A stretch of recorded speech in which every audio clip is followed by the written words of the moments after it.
The Tower of Babel, a warning and a word for believers today. In a world where people celebrate progress, power, and success, there's an ancient story that still speaks loudly today, the story of the Tower of Babel. It's not just a story about a tower, it's a story about the human heart, the ambition of Babel. After the flood, the whole earth spoke one language. The people came together and said, "Let us build ourselves a city with a tower that reaches the heavens, and let us make a name for ourselves." Notice the words, let us, for ourselves, a name for ourselves. There was unity, but it was unity without God. Progress, but progress without obedience. Vision, but vision without humility. God's response. God came down and said, "If as one people speaking the same language they have begun to do this, then nothing they plan will be impossible for them." So God confused their language. The project stopped, the people scattered. This wasn't cruelty, it was mercy. God disrupted their plans to protect their future. What this means for believers today.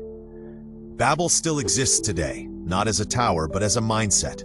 When believers build ministries for recognition instead of obedience, chase success without seeking God, use unity to promote pride instead of purpose, we may be building Babels, not God's kingdom. God has demonstrated that any progress, unity that does not align with Him is towards self-destruction. Sometimes, the challenges we face may be His ways to redirect our lives toward Him. God might be saying, "This path will harm you. Let me redirect you." As emphasis, let's summarize God's reasons for scattering their language to stop the work.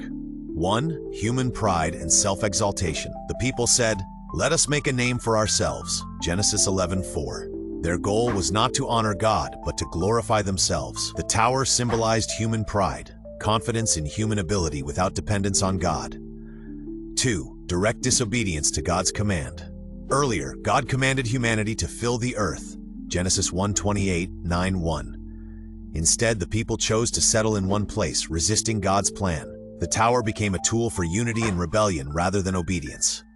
3. Unchecked power can lead to greater evil. God said, "Nothing they plan to do will be impossible for them." Genesis 11:6. This does not mean God feared human power, but that level of unity without humility can accelerate corruption and injustice. 4. God's act was merciful, not merely punitive. By confusing their languages, God prevented deeper rebellion, caused them to spread on earth to redirect them to His purpose, and prevented them from self-destruction.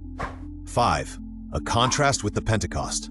In Acts 2, God temporarily reversed Babel's division by enabling people of different languages to understand the gospel. This shows that unity is restored not through human ambition, but through God's Spirit. Closing.